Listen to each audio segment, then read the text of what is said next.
A very warm welcome to all the diggers. So hope so you all are doing very well.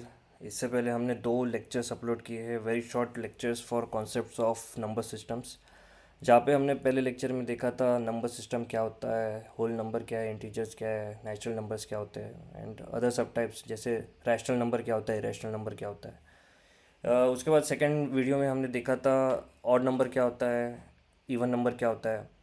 उसके बाद odd number even number को add करते हैं, subtract करते हैं, multiply करते हैं, डिवाइड करते हैं तो क्या आंसर आना चाहिए। फिर हमने डिविजिबिलिटी भी देखी थी, 2 से 11 तक की देखी थी, 7 को हमने छोड़ दिया था, वो आपके लिए छोड़ा था, होप सो आपने वो कर लिया है।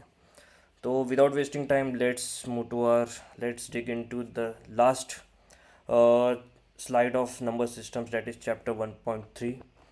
सो ये टॉपिक्स 6 सब टॉपिक्स है जो हम कवर करेंगे इस स्लाइड्स में। जैसे फैक्टर्स क्या होता है, मल्टीपल्स क्या होता है और प्राइम फैक्टराइजेशन कैसे किया जाता है, ये सीखेंगे हम। फिर बाद में एचसीएफ क्या है, एलसीएम क्या होता है और उन दोनों का प्रोडक्ट क्या होता है, प्रोडक्ट रिलेशन क्या होता है। और दो छोटे छोटे प्रॉब्लम्स आपको सॉल्व करके दिखाऊंगा कि ताकि आपको समझ में आए कि एचसीएफ कब यूज़ किया जाता है और एलसीएम कब यूज़ किया जाता है। बाद में छठा टॉपिक जो है वो है यूनिट डिजिट ट्रिक, कि मतलब आपको पूछा जाता है कभी कभी कि जैसे 24:23 दे दिया तो इसके लास्ट डिजिट क्या होगा, तो वो कैसे सॉल्व करते हैं हम वो भी देखेंगे। So without wasting let's start with what are multiples. Multiples बहुत ही सिंपल होता है कि जैसे बचपन में हमने देखा होगा कि हम 2 का टेबल बोलते हैं, 3 का टेबल बोलते हैं। तो 3 के टेबल में जितने भी नंबर्स आते हैं तो वो सभी क्या हो गए, वो मल्टीपल्स हो गए 3 के। अब यहाँ पे दिया है 12 के मल्टीपल्स बताइए। तो 12 के मल्टीपल्स क्या है, 12 × 1 12, 12 × 2 क्या है 24 है, 12 × 3 क्या है 36 है, 12 × 4 क्या है 48 है, फिर 60 है। ऐसे ही सो ऑन 10 तक हमें पता है 12 × 10 क्या है 120 है। उसके बाद सिर्फ वहीं पे नहीं रुकना है, 11 पे भी जाना है तो 132, 144, राइट। सो ये जो सभी 12 को हम 1 से 2 से 3 से मल्टीप्लाई कर, किसी भी नंबर से मल्टीप्लाई करके जा रहे हैं, जो कोई भी वैल्यू हमें मिलेगी, मतलब अगर वो नंबर जैसे 36 को 12 क्या करेगा, टोटली डिवाइड कर देगा। 48 को 12 क्या करेगा, टोटली डिवाइड कर देगा। तो ये सभी क्या है, ये 12 के मल्टीपल्स है। तो आपको मल्टीपल्स समझ आ गए मुझे लग रहा है। अब आगे बढ़ते हैं, जैसे 7 के मल्टीपल्स बताइए आप। तो 7 का टेबल बोल दीजिए डायरेक्टली। तो 7, 14, 21, 28 एंड सो ऑन, राइट। तो अभी 32 के मल्टीपल्स बताइए। तो क्या 32, 64, 86 एंड सो ऑन, राइट। तो मल्टीपल्स क्लियर हो गए। तो आगे बढ़ते हैं, अभी देखते हैं हम फैक्टर्स क्या होता है। फैक्टर्स मतलब क्या होता है, जैसे मान लीजिए हमें 12 के फैक्टर्स निकालने हैं, अब 12 के फैक्टर निकालने हैं। तो 12 से छोटे सभी नंबर्स जो 12 को टोटली डिवाइड कर सकते हैं, वो क्या है, वो 12 के फैक्टर्स हो गए। तो 12 को हम कौन से नंबर से डिवाइड कर सकते हैं, क्या 1 से डिवाइड हो जाता है 12? ऑफकोर्स 1 से डिवाइड हो गया 12, 12 जो है 1 से डिवाइड हो सकता है और जो रिमाइंडर है वो ज़ीरो आएगा। 2 से डिवाइड हो जाता है, of course 2 × 6 is 12, remainder again zero. 3 से हो रहा है क्या, 3 × 4 इज़ 12, रिमाइंडर ज़ीरो। 4 से हो रहा है, 4 × 3 इज़ 12, रिमाइंडर ज़ीरो। 5 से हो रहा है क्या, नहीं, 5 × 2 इज़ 10, रिमाइंडर इज़ 2। तो 5 जो है वो 12 का फैक्टर है क्या, नहीं है। 6 से हो रहा है, 6 × 2 is 12 and again remainder is zero. तो 6 इज़ अ फैक्टर ऑफ 12। 7 से हो रहा है, 7 × 1 = 7, 7 × 2 = 14। तो रिमाइंडर तो 5 आ रहा है या तो -2 आ रहा है। तो मतलब क्या है, 7 जो है वो फैक्टर नहीं है। वैसे ही हम 8, 9, 10 करेंगे, 11 करेंगे तो फैक्टर्स नहीं है, डायरेक्टली 12 पे चले जाते हैं क्योंकि 12 × 1 = 12 होता है। तो ऐसे हमें पता चलता है कि 6 फैक्टर्स है 12 के। तो 12 तो बहुत छोटा नंबर है, इसलिए आपने डायरेक्टली निकाल लिया ये 6 फैक्टर्स होते हैं। पर अगर आपको कोई बड़ा नंबर देता है एग्ज़ाम में तो आप ऐसा तो करते नहीं बैठ सकते। तो जैसे उसके लिए फिर हम करते हैं प्राइम फैक्टराइजेशन करते हैं पहले। मान के चलिए आपको 60 का बोला है कि हम बताइए कि 60 के कितने फैक्टर्स है टोटल। तो 60 को टोटली क्या कर दीजिए आप, प्राइम फैक्टराइजेशन कर दीजिए। अब ये होता क्या है, कुछ नहीं, सिंपली उसको उसके छोटे मल्टीपल्स मतलब प्राइम नंबर जो होते हैं, फैक्टर्स जो होते हैं, उसमें सिंप्लीफाई करने का प्रयास कीजिए। जैसे 60 को आप क्या लिख सकते हैं, 2 × 30 लिख सकते हैं। 30 को फिर से सिंप्लीफाई कर दीजिए, क्या लिख सकते हैं, 2 × 15 लिख सकते हैं, राइट। 15 को क्या सिंप्लीफाई किया जा सकता है फिर से, हाँ किया जा सकता है, 3 × 15 लिख देते हैं। अब 3 और 5 को आगे तो आप सिंप्लीफाई नहीं कर सकते, क्या ही कर सकते हैं, 3 को 3 × 1 लिख सकते हैं उससे ज़्यादा तो कोई सिंप्लीफाई नहीं होगा। तो 60 को आप क्या लिख सकते हैं वैसे, 2 × 2 × 3 × 5। 2 × 2 को क्या लिख सकते हैं आप, 2 स्क्वायर लिख सकते हैं। तो यहाँ पे जहाँ पे लिखा है how many total factors does 60 have, तो 60 को हम लोगों ने क्या किया, प्राइम फैक्टराइजेशन करके सिंप्लीफाइड वे में लिख दिया 2² इंटू 3⁻1 इंटू 5⁻1। सो यहाँ पे जितनी भी पावर्स है हर पावर को +1 कर दीजिए। जैसे 2+1 कर दिया, 3 की पावर 1 है, 1+1 कर दिया, 5 की पावर 1 है, 1+1 कर दिया। तो आंसर क्या रहा आपका 3 × 2 × 2, मतलब 3 × 2 6, 6 × 2 12। तो हमारे फार्मूला के हिसाब से 60 के क्या है, जो 12 फैक्टर्स होने चाहिए, राइट। और सामने क्रॉस चेक करने के लिए मैंने ऑलरेडी 12 फैक्टर्स लिख दिए हैं। अगर इसके अलावा कोई और फैक्टर आपको लगता है तो आप प्लीज़ कमेंट कर दीजिए, ठीक है। अब हम देखते हैं और कुछ एग्जांपल्स लेते हैं। जैसे कि 15 को 15 के फैक्टर्स निकालने की कोशिश करते हैं। वैसे 15 भी छोटा नंबर है, तो हम डायरेक्टली बता सकते हैं कि कौन से नंबर से 15 जो है वो डिवाइड हो सकता है टोटली, एंड रिमाइंडर जो है वो 0 आ जाएगा, कि जैसे 1 से 3 से 5 से 15 से। बट हम क्रॉस चेक करते हैं कि क्या हमारा फार्मूला 15 पे काम कर रहा है। तो 15 को आइए चले लिखते हैं सिंपल टर्म्स में। तो क्या लिख सकते हैं आप, 2 से डिवाइड हो जाता है क्या 15? नहीं हो रहा, तो नेक्स्ट नंबर क्या है, 3 है, 3 × 5। तो 15 को हम सिंपली लिख सकते हैं 3 × 5। तो फर्दर सिंप्लीफाई हो रहा है क्या, ये नहीं हो रहा है। तो 3 की पावर यहाँ पे 1 है, 5 की पावर भी यहाँ पे 1 है, तो 1+1 इंटू 1+1 अगेन, तो 2 × 2 तो 4 आ गया आंसर। तो 4 फैक्टर्स बनते हैं हमारे फार्मूला के हिसाब से भी। और हमने देखा है कि 15 के कितने फैक्टर्स है, तो 4 फैक्टर्स है। वैसे ही हमने यहाँ पे 20 का एग्जाम्पल भी सॉल्व किया हुआ है, और 20 के कितने फैक्टर्स बन रहे हैं, तो 20 के 6 फैक्टर्स बन रहे हैं। कौन से 1 2 4 5 10 20। ऐसे ही आप 35 के लिए और खुद से ही बहुत सारे नंबर लीजिए, 10 नंबर ले लीजिए, और खुद से उनके प्राइम फैक्टराइजेशन करके देखिए, उनके फैक्टर्स निकाल के देखिए क्या आप सॉल्व कर पा रहे हैं, ठीक है। अभी हम आते हैं, चलते हैं आगे बढ़ते हैं कि एलसीएम क्या होता है। बहुत बहुत सारे बच्चे बचपन में ही एलसीएम पढ़ चुके हैं, बट यहाँ पे आते आते कोई कोई भूल जाता है, ठीक है। ये हमारी भी गलती नहीं है, रस्ट लग जाता है इन सब चीज़ों पे। बट एलसीएम होता क्या है, अभी भी कन्फ्यूजन रहता है काफ़ी बच्चों को। तो देखते हैं एलसीएम होता क्या है। तो 24 को हम क्या लिख सकते हैं सिंपल टर्म्स में, 2³ × 3। 2³ क्यों लिखा, 2 × 2 × 2, मतलब 2 × 2 = 4, 4 × 2 = 8, 8 × 3 = 24। सिंप्लीफाइड टर्म्स में 24 को हम क्या लिख सकते हैं, 2³ × 3। वैसे ही 36 को हम सिंप्लीफाइड टर्म्स में क्या लिख सकते हैं, 2² × 3²। तो 2² क्या है 4, 3² क्या है 9, 4 × 9 = 36। यहाँ तक सबको समझ में आ चुका होगा मुझे लग रहा है, फैक्टराइजेशन, राइट। सिंप्लीफाइड टर्म्स में कैसे लिखना है ये तो आप प्रैक्टिस करके ही आपको आ सकता है, ठीक है। फिर एलसीएम निकालने के लिए क्या करना होता है, यहाँ पे गौर कीजिए, डेट इज स्टेप नंबर 2। तो अब 2³ × 3 24 है, 2² × 3² 36 होता है। तो 2 जो है इनमें कॉमन फैक्टर तो दिख रहा है हमें, तो कॉमन फैक्टर है, बट कौन से वाले नंबर में 2 की पावर ज़्यादा है। तो हमें दिख रहा है कि 24 में 2 की पावर ज़्यादा है, क्योंकि 2⁻3 है। हालांकि 36 में क्या है, 2⁻2 है ओनली। तो हम क्या करेंगे, क्या है हमारा तरीका यहाँ पे, हाईएस्ट पावर लेनी है हमें, तो हम क्या लेंगे, 2³ ले लिया, तो लिख लिया 2³ नीचे सेकंड स्टेप में, ओके। फिर उसके बाद हम बढ़ते हैं 3 की ओर। 3 में क्या है, 24 में क्या है, 3 की पावर 1 है, 36 में क्या है, 3 की पावर तो 2 है, तो 3² को हमने फिर से नीचे लिख लिया। तो एलसीएम क्या होता है, इनका प्रोडक्ट होता है, डेट इज 2³ × 3²। 2³ क्या होता है, 8 होता है, 8 इंटू क्या करना है हमें, 9 करना है, 8 × 9 क्या होता है, 72 होता है। तो एलसीएम जो है वो 72 आ गया। अब आपने 24 और 36 का एलसीएम निकालना तो सीख लिया, बट एलसीएम होता क्या है ये तो अभी भी हमें समझ में नहीं आया। तो चलिए, डरने की कोई बात नहीं है, हम बहुत ही आसान शब्दों में आपको फिर से समझाते हैं कि एलसीएम एक्चुअल में होता क्या है, ताकि आपको पता चले कि आप ढूंढ क्या रहे। तो पहले तो क्या करिए, आप 24 के सभी मल्टीपल्स लिख लीजिए। हमने यहाँ पे लिख लिए है, 24 का टेबल लिख दिया है पूरा 10 तक। 24 48 72 96 120 144 168 192 216 240, राइट। फिर उसके बाद कर दीजिए 36 का मल्टीपल लिख दीजिए। 36 का मल्टीपल आता है 36 72 108 144 180 216 252 288 324 एंड 360। 10 तक हो गया। अब आप इसमें देखिए कि कुछ नंबर जो है, कुछ मल्टीपल्स जो है 24 और 36 के, वो आपको कॉमन नज़र आ रहे होंगे, जो हमने लाल अक्षरों में यहाँ पे हाईलाइट कर दिए है, जैसे कि 72 144 एंड 216, राइट। तो ये कॉमन मल्टीपल्स है। अभी कॉमन मल्टीपल्स तक आप पहुँच गए, तो हमें ढूंढना क्या था, एलसीएम क्या होता है, लिस्ट कॉमन मल्टीपल होता है। तो 72 144 एंड 216 में सबसे छोटा नंबर कौन सा है, तो 72 है। तो 72 को लिख दीजिए लिस्ट कॉमन नंबर। तो फॉर्मूला के हिसाब से हमारा क्या आया था, 72 आंसर आया था। और ये लॉजिक के हिसाब से आपने नीचे सॉल्व करके देख लिया, लीस्ट कॉमन मल्टीपल जो होता है वो क्या आया, 72 आ गया। तो इसका मतलब क्या है, हमारा फार्मूला पक्का काम करता है, ज़रूर काम करता है, राइट। तो इस पर भरोसा कीजिए और ऐसे बहुत सारे एग्जांपल सॉल्व करके देखिए। जैसे फॉर एग्जांपल आप एक सॉल्व करके देखना 20 और 45 का ये निकालना, क्या बोलते हैं, एलसीएम निकालना, और कमेंट कर देना, ठीक है। और दूसरा एक और सॉल्व करना है तो 30 और 50 का निकालना, ठीक है। ये दो एग्जांपल सॉल्व करना, एलसीएम निकालना दोनों का और कमेंट कर देना।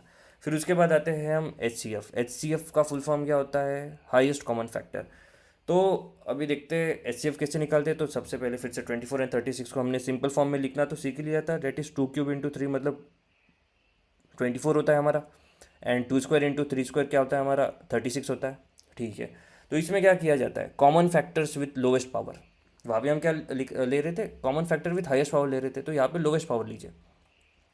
तो 2³ जो है वो 24 में है, 2² जो है वो 36 में, तो हमें लोवेस्ट वाला लेना है ना। तो 2³ और 2² में सबसे छोटा कौन सा है, तो 2² है, तो 2² को नीचे लिख लीजिए सेकंड स्टेप में। उसके बाद 3 के इसमें देखते हैं तो 3 और 3² ये दो दिख रहे हैं हमें, तो इसमें से छोटा वाला कौन सा है, तो 3 है ऑफ कोर्स, राइट। तो इसको मल्टीप्लाई कर दीजिए, 2² × 3 तो क्या आता है, 2² मतलब 4 होता है, 4 × 3 क्या होता है, 12 होता है। तो common factor with lowest powers को आपने मल्टीप्लाई कर दिया, आपका आंसर आ गया 12। तो लास्ट नॉन ज़ीरो मतलब ये ग्रेटेस्ट नॉन ज़ीरो बता रहा है आपको नंबर, जो आप अगर डिवाइड करते हैं दोनों को भी तो आपका जो रिमाइंडर है वो ज़ीरो आता है। उसका मतलब होता है एचसीएफ। पर आपको एचसीएफ निकालना तो आ गया है, बट एचसीएफ का मतलब अब तक समझ में नहीं आया होगा, तो हम लॉजिक से समझते हैं एचसीएफ होता क्या है। तो फैक्टर्स ऑफ 24 लिख लीजिए, 1 2 3 4 6 8 12 24, ये फैक्टर्स है 24 के। कैसे निकालने हैं ये हमने प्राइम फैक्टराइजेशन में देखा था, आप एक बार सॉल्व करके देखना कि क्या आपके भी यही फैक्टर्स आ रहे हैं, राइट। और 36 के फैक्टर्स क्या है, 1 2 3 4 6 9 12 18 16, ये भी आप एक बार सॉल्व करके देख लीजिए क्या आपके भी फैक्टर्स यही आ रहे हैं 36 के। अब हमें क्या देखना है आगे, कॉमन फैक्टर्स देखने हैं इसमें। तो 1 2 3 4 6 and 12 this are common factors. और हमें क्या निकालने को बोला है यहाँ पे, हमें हाईएस्ट कॉमन फैक्टर निकालने को बोला है। तो उसमें से सबसे हाईएस्ट नंबर कौन सा है, तो 12 है ऑफ कोर्स। पर इसका मतलब क्या होता है कि अगर आप 24 को 12 से मल्टीप्लाई करते हैं तो रिमाइंडर जो है वो ज़ीरो आएगा, और 36 को अगर 12 से डिवाइड करते हैं तो रिमाइंडर जो है वो अगेन ज़ीरो आएगा। 12 से कोई भी नंबर बड़ा नहीं है, अगर आपने जो 24 और 36 को डिवाइड कर दिया तो रिमाइंडर ज़ीरो आएगा। इसका मतलब होता है highest common factor of 24 and 36 is 12। Got it. तो एचसीएफ निकालना, एलसीएम निकालना ये आप सीख गए हैं। इसके एग्जांपल्स और भी ज़्यादा मैं वर्कशीट में अपलोड कर दूंगा, आप वहाँ पे सॉल्व कर सकते हैं, उसके आंसर्स भी वहाँ पे दिए रहेंगे। ओके। तो एचसीएफ और एलसीएम में एक और रिलेशन होता है कि एचसीएफ इंटू एलसीएम जो होता है, अगर दो नंबर का हम लोगों ने अगर एचसीएफ निकाला और एलसीएम निकाला तो product of two numbers is equal to H C F into LCM of those two numbers. जैसे कि 24 एंड 36 लेके चलते हैं, तो एच सी एफ क्या था इसका, इसका एच सी एफ तो 12 था, और एलसीएम क्या था इसका, इसका एलसीएम 72 था, अभी सॉल्व किया था हमने। तो H C F into LCM करके देखिए तो आंसर क्या आ रहा है, 864 आ रहा है, राइट। सॉल्व करके देख लीजिए। और उसके बाद अगर 24 इंटू 36 करते हैं तो आंसर क्या आ रहा है, 864 आ रहा है। तो हेंस प्रूव्ड कि ये जो फार्मूला हम बचपन से सीखते आ रहे हैं कि H C F into L C M is product of two numbers, ये सही फार्मूला है और ये हम एग्ज़ाम में यूज़ कर सकते हैं, राइट। बस इसको याद रख लीजिए, क्योंकि ये एग्ज़ाम में कभी कभी बहुत ही सिंपल प्रश्न के तौर में देखा जाता है, और ये फार्मूला पता ना होने की वजह से हमारे 2 मार्क्स 2.5 मार्क्स चले जाते हैं। एग्जाम्पल देखते हैं एक और, कि जैसे आपको एक एच सी एफ दिया है 4, एल सी एम दिया है 96, और दूसरा नंबर जो है आपको बोला है कि 16 है, और आपको निकलना क्या है, जो बचा हुआ नंबर है जो आपको बताया नहीं है वो नंबर ढूंढना है। तो H C F into L C M कर दीजिए, उसको 16 से डिवाइड कर दीजिए, मतलब H C F into L C M क्या होता है, 4 into 96 is equal to 16 into x, मतलब एक्स मतलब हमें ढूंढना है। तो 4 इंटू 96 डिवाइड बाई 16 कर दीजिए, ठीक है। तो आपका आंसर आ गया यहाँ पे, राइट। क्या आंसर आ रहा है, 24। ओके, सॉल्व करके देख लीजिए, सेम आंसर आएगा, सही आंसर है क्योंकि फार्मूला सही है हमारा। फिर आते हैं कुछ वर्ड प्रॉब्लम सॉल्व करके देखते हैं कि आपको एच सी एफ और एल सी एम कहाँ पर यूज़ करना है वो पता चल जाए यहाँ पे। जैसे मान लीजिए कि प्रश्न पूछा जा रहा है कि 9 बजे घंटियाँ एक बार साथ में बजी थी, 2 घंटियाँ है जो एक बार साथ में 9 बजे बज चुकी है। जो पहली घंटी है वो 12 मिनट के बाद बजती है और जो दूसरी घंटी है वो 18 मिनट के बाद बजती है, ठीक है। Two bells ring every 12 and 18 minutes if they ring together at 9 AM। When do they ring to when do they next ring together, ठीक है। तो जब रिंग टुगेदर हो रही है और आपको निकालना है कि बाद में फिर से कब वो फिर से एक साथ बजने वाली है, तो आप क्या यूज़ करेंगे, तो आप एलसीएम यूज करेंगे, ठीक है। आप एचसीएफ का इस्तेमाल नहीं करेंगे ऐसे वक्त पे। तो 12 और 18, मान के चलिए कि पहली घंटी आपको पता है कि 9 बजे बजी है। फिर से कब बजेगी वो, 9:12 पे बजेगी। उसके बाद कब बजेगी वो, 9:24 पे, फिर 9:36 पे, फिर 9:48 पे। लिख लिया ये। उसके बाद देखिए दूसरी घंटी जो है वो 18 मिनट पे बजती है, तो मतलब 9 बजे बजी थी। उसके बाद कब बजेगी, 9:18 पे।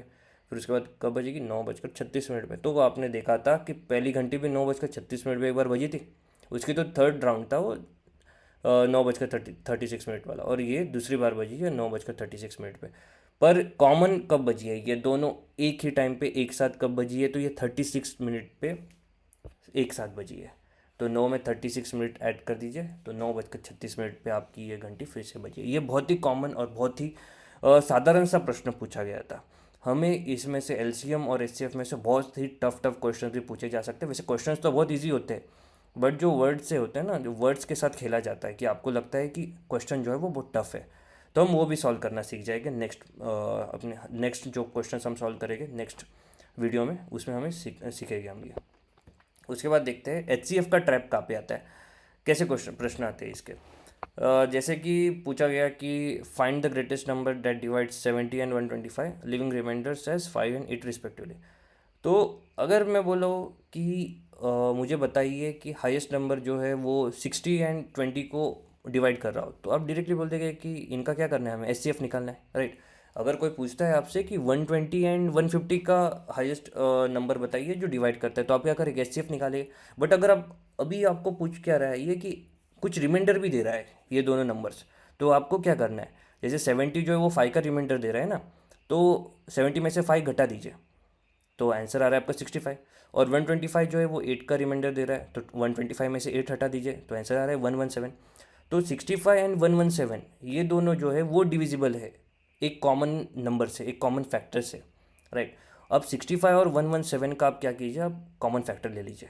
कॉमन फैक्टर कैसे निकालना है, तो 65 को आपको पता है सिंप्लीफाइड टर्म्स में लिखना है 5 × 13, ठीक है। 117 को कैसे लिखना है, 117 को आप लिख सकते हैं 3 से डिवाइड करके। देखिए 3 को डिविजिबिलिटी रूल आपको पता है, बताया था मैंने।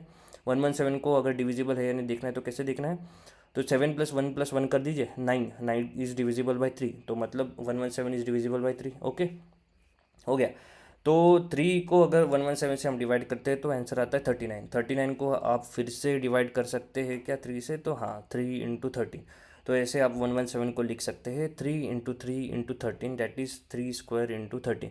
अभी आप देख पा रहे हैं कि 65 और 117 का हाईएस्ट कॉमन फैक्टर जो आपको नज़र आ रहा है वो है 13।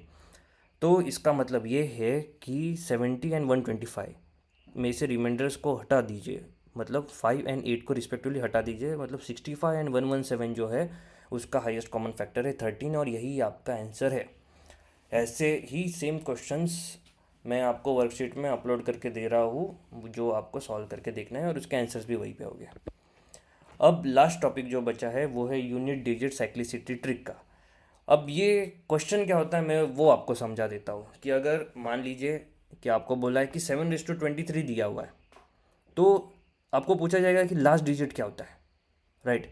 ऐसे ही 2 3 7 8 के साइकिल्स मैंने यहाँ पे दिए हैं, तो ये आपका होमवर्क है कि आपको सर्च करना है कि ये साइकिल लेंथ क्या होता है, ये रिपीटिंग पैटर्न क्या होता है, और हर नंबर के लिए जैसे 6 के लिए मान लीजिए कि साइकिल लेंथ क्या होती है, उसमें कुछ अलग है क्या, ठीक है। और लास्ट जो लास्ट यूनिट डिजिट जो होता है वो कैसे निकाला जाता है, अगर आप कर लेते हैं तो वेल एंड गुड। नहीं तो जो लास्ट लेक्चर होने वाला, जो अगला लेक्चर होने वाला है हमारा, वो लास्ट लेक्चर होने वाला है, उसमें हम PYQ सॉल्व करेंगे, सभी टाइप के MCQ सॉल्व करेंगे, और उसमें बचे हुए जो भी टॉपिक्स है वो भी आपको रिवाइज करवा दूंगा। So before wrapping up this number systems concept, total concept हमारी हो गए हैं। तो उसमें हमें इस बार हमने क्या देखा, तो फैक्टर्स पढ़े हैं, मल्टीपल्स पढ़े हैं, प्राइम फैक्टराइजेशन पढ़े हैं। एचसीएफ और एलसीएम निकालना भी आप होप सो सीख चुके हैं, प्रैक्टिस कीजिए तो आपको समझ में आएगा बेटर तरीके से। एचसीएफ और एलसीएम का प्रोडक्ट क्या होता है वो भी हम समझ चुके हैं, एचसीएफ कब यूज़ करना है, एलसीएम कब यूज़ करना है ये भी हम समझ चुके हैं। अगर आपको और भी बेटर तरीके से जानना है तो प्लीज़ एग्जाम्पल्स और सॉल्व कीजिए, नहीं तो मेरे साथ अगले लेक्चर में प्लीज़ जुड़िए जहाँ पे हम सभी टाइप के पीवाईक्यूज साथ बैठ के सॉल्व करेंगे।